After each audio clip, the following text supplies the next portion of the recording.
আমি রামজান সাহেব আমার সামনে টিকতেন না। আমি তাই আপনি চ্যালেঞ্জ গ্রহণ করেন আমার, আমি আপনাকে দেখাই দেব। 40 বছর আগে নবীকে নবী হিসেবে বলতো, খাতামুন নবীন বলতো, রাহমাতুল আলামিন বলতো, রাসূল বলতো এবং নবী বলতো।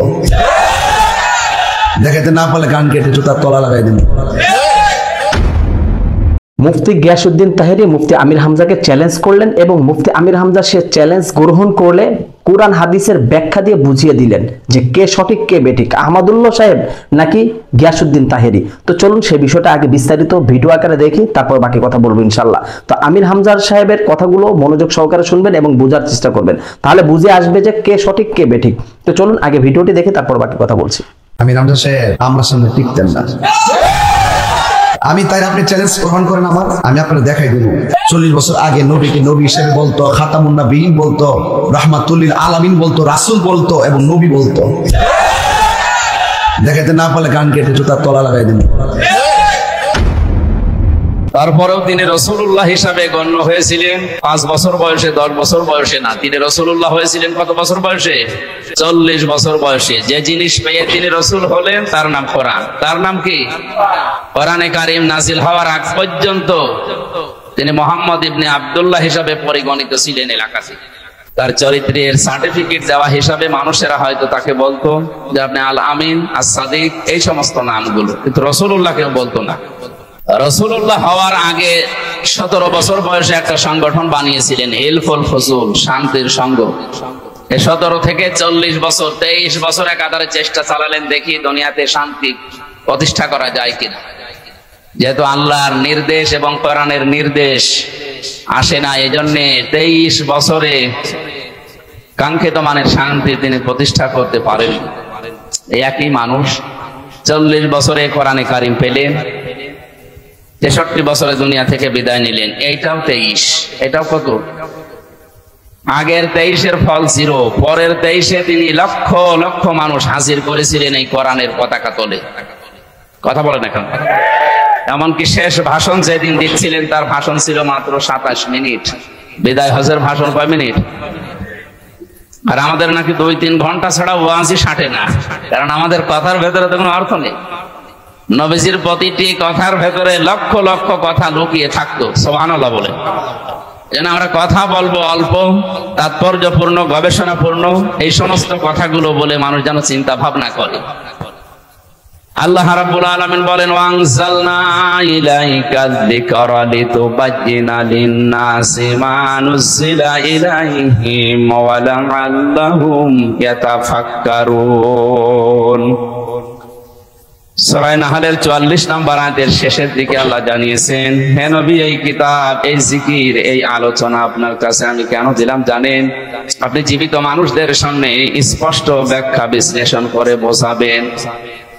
আর যারা আপনার কথা শুনতে আসবে তাদের একটা দায়িত্ব দিলাম, তারা এই কথাগুলো শোনার পরে বাড়ি যেন চিন্তা ভাবনা করে।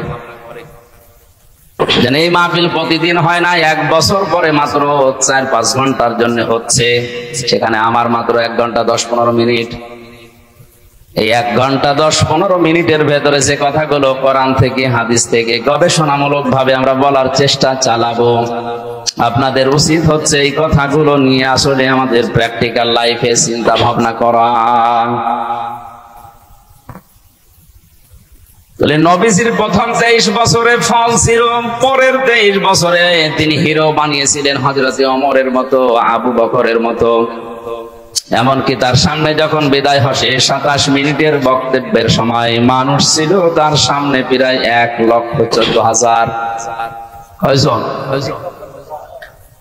1,14,000 মানুষের সামনে শেষ ভাষণ দেওয়ার সময় নবীজি বলেছিলেন, তারাকতু ফীকুম আমরাইন, আমি 2টি জিনিস তোমাদের জন্য রেখে গেলাম। যারা এই ভিডিওটি দেখতেছেন সকলকে রিকোয়েস্ট করব ভিডিওটি শেয়ার করে দিবেন।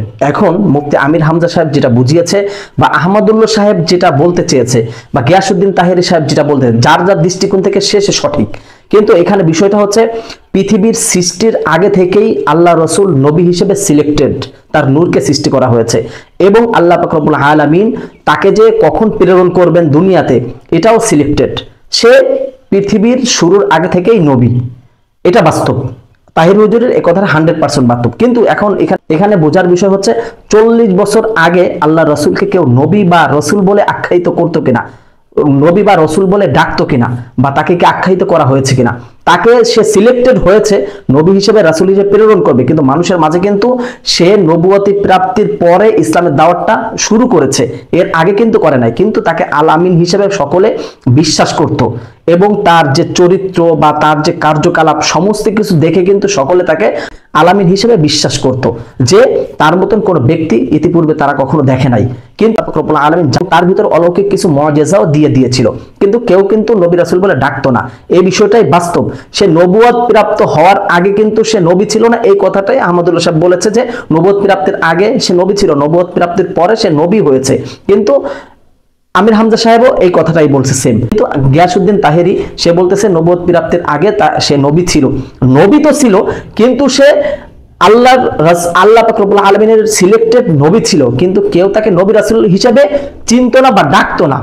ঠিক আছে, কিন্তু 40 বছরের পরে যখন নবুয়ত প্রাপ্ত হলেন, যখন ইসলামের দাওয়াত শুরু করলেন, তখন তাকে সকলে নবী রাসূল হিসেবে আখ্যায়িত করেছেন এবং নবী রাসূল হিসেবে তাকে মানা শুরু করেছেন। এর আগে কিন্তু কেউ তাকে ওইভাবে মানে নাই, কিন্তু তার চরিত্র, তার গুণাগুণ দেখে সকলে তাকে আল আমিন হিসেবে বিশ্বাস করেছে। যাই হোক, এখন এখানে বোঝার বিষয় হচ্ছে আহমদুল্লাহ সাহেব যেভাবে কথাটা বলেছে সে নবী ছিল না, এটা দৃষ্টিগোচর তার কথার ভাষায়। কিন্তু সে যদি এত তর্ক বিতর্ক হচ্ছে বিষয়টা নিয়ে, যদি বলে যে না নবুয়তের আগে যে নবী ছিল না, আমি সেটা বলছি, নবুয়তের পরে 40 বছর পরে সে নবুয়ত প্রাপ্ত হওয়ার পর নবী হয়েছে, সেটা খোলাসা করলে হয়ে যায়। কিন্তু তাহির হুজুর যে বিষয়টা নিয়ে সে মানে দাবি করতেছে তার কথাও ঠিক আছে, কিন্তু এখানে আহমদুল্লাহ সাহেব হয়তোবা এই বিষয়টাই বুঝাইতে চেয়েছেন, কিন্তু হয়তোবা সে ওইভাবে বুঝাইতে পারে নাই। যাই হোক, আহমদুল্লাহ সাহেবের এই বিষয়টা লাইভে এসে ক্লিয়ার করা দরকার।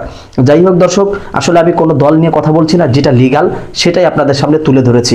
আপনারা হাদিস কোরআন ঘেটে দেখতে পারেন যে 40 বছর আগে সে নবী সিলেক্টেড পৃথিবীর শুরুর আগ থেকে, কিন্তু কেউ নবী রাসূল হিসেবে ডাকতো না তাকে। কিন্তু এটা বুঝতে হবে, নবী রাসূল হিসেবে ডাকা শুরু করেছে সে যখন নবুয়তে পেয়েছে তারপর থেকে। যাই হোক, এই বিষয়টা নিয়ে আপনার মন্তব্য কি অবশ্যই কমেন্ট বক্সে কমেন্ট করে জানাবেন। এর থেকে যদি কোনো মন্তব্য থেকে থাকে, বাজে কথা না বলে মন্তব্যটা জানাবেন, ইনশাল্লাহ যদি আমার ভুল হয় আমি শুধরে নেব, আর যদি আপনার ভুল ধারণার ভিতরে থাকেন আপনারা শুধরে নেবেন। আমার মনে হয় যে এই বিষয়টা আলেমরা সমঝোতা করে নিজেরা বসে সেটা সুলাহ করা দরকার বা সুলাহ করা উচিত। জনগণের সামনে, মিডিয়ার সামনে এগুলো নিয়ে কেদা ছোড়াছুড়ি না করে সর্বোত্তম কাজ হয়। যাই হোক দর্শক, আপনার মূল্যবান মতামত আশা করছি। সম্পূর্ণ ভিডিওটি কন্টিনিউ করার জন্য আপনাকে অসংখ্য ধন্যবাদ। তো সবাই ভালো থাকবেন, সুস্থ থাকবেন। আসসালামু আলাইকুম ওয়া রাহমাতুল্লাহি ওয়া বারাকাতুহু।